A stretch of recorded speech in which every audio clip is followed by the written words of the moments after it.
by Oliverson. Chair recognizes Dr. Oliverson to explain his amendment.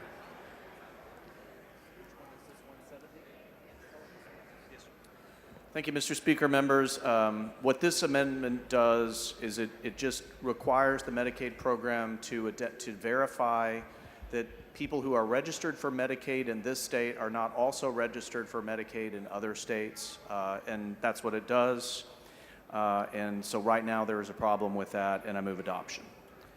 Representative Howard, for what purpose? Would the gentleman yield for a question? Does the gentleman Absolutely. yield for Yield for questions? question. Gentleman yields. Thank you, Mr. Speaker. Thank you, Representative Oliverson.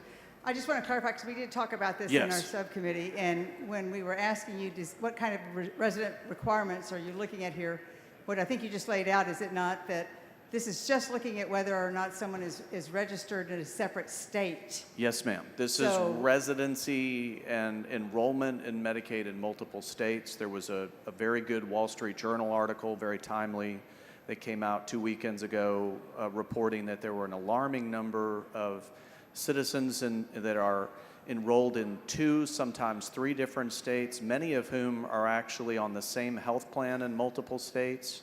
But for whatever reason, that has gone unrecognized. And so we are paying for enrollment for people who are no longer currently living in the state of Texas, but are residing in another state where they have obtained benefits through that state's Medicaid program. So that all this does is just say, hey, we need to be sure that everybody who's on the Medicaid rolls here in Texas is actually still living in the state of Texas. So that's all it does. it's just making sure it's not duplicating. Correct. Something that they're being paid. They're being paid for these programs in another state. That's right. And the checks would occur how often? I think it's every 30 days in this rider. So approximately every month. And do you think the cost is going to be the cost benefit there if we're looking every month? Do you think that there's going to be much?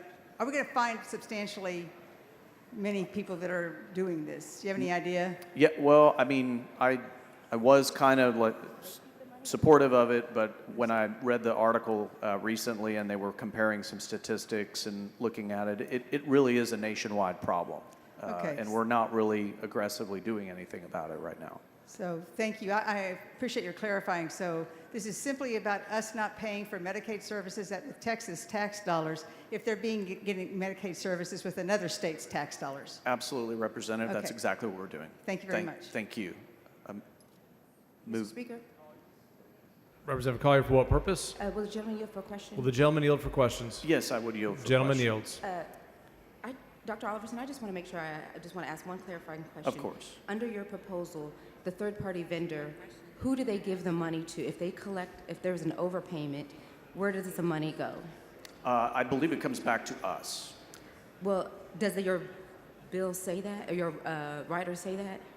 I don't have the rider in front of me. I apologize. Well, it just says that you may use a private third-party vendor to identify Yeah, and there are recover. services out there to help identify the dual enrollment issue.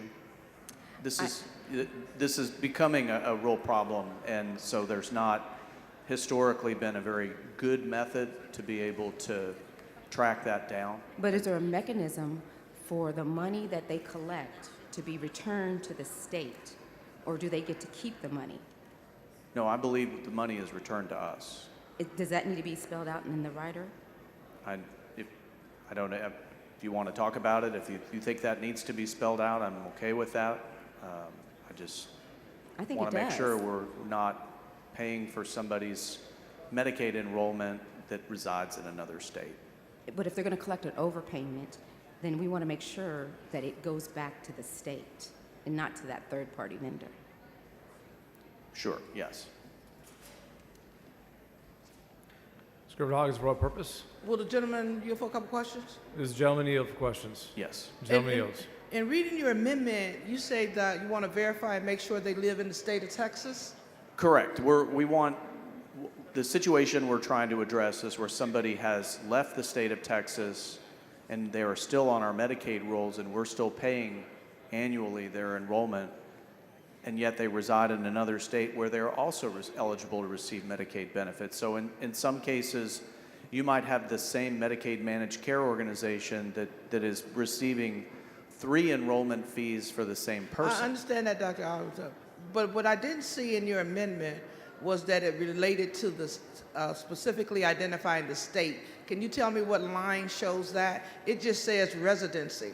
Right. Well, that's what we're getting at, is that we have to verify that they're resident of this state. That's And so what do we're you mind asking putting in your HH. amendment, verify they have a resident in the state of Texas?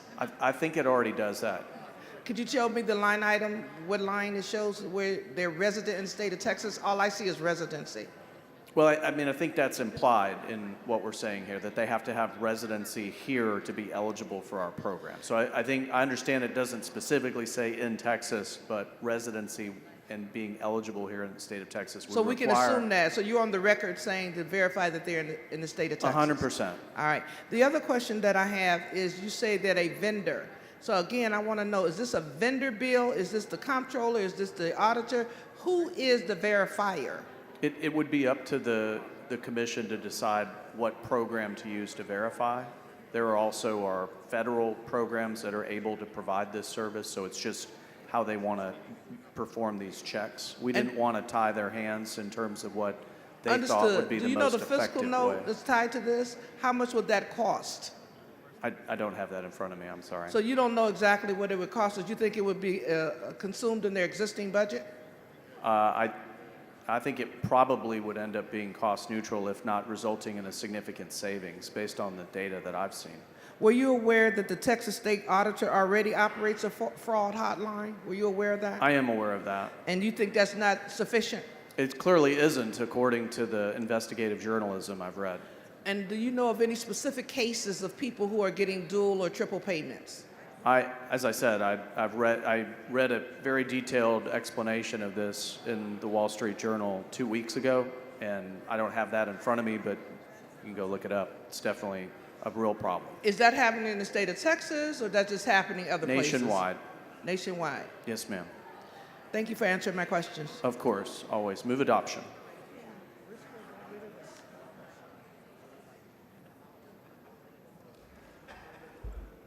Members of all the sets of amendments accepted to the author, a record vote has been requested. Clerk, please ring the bell.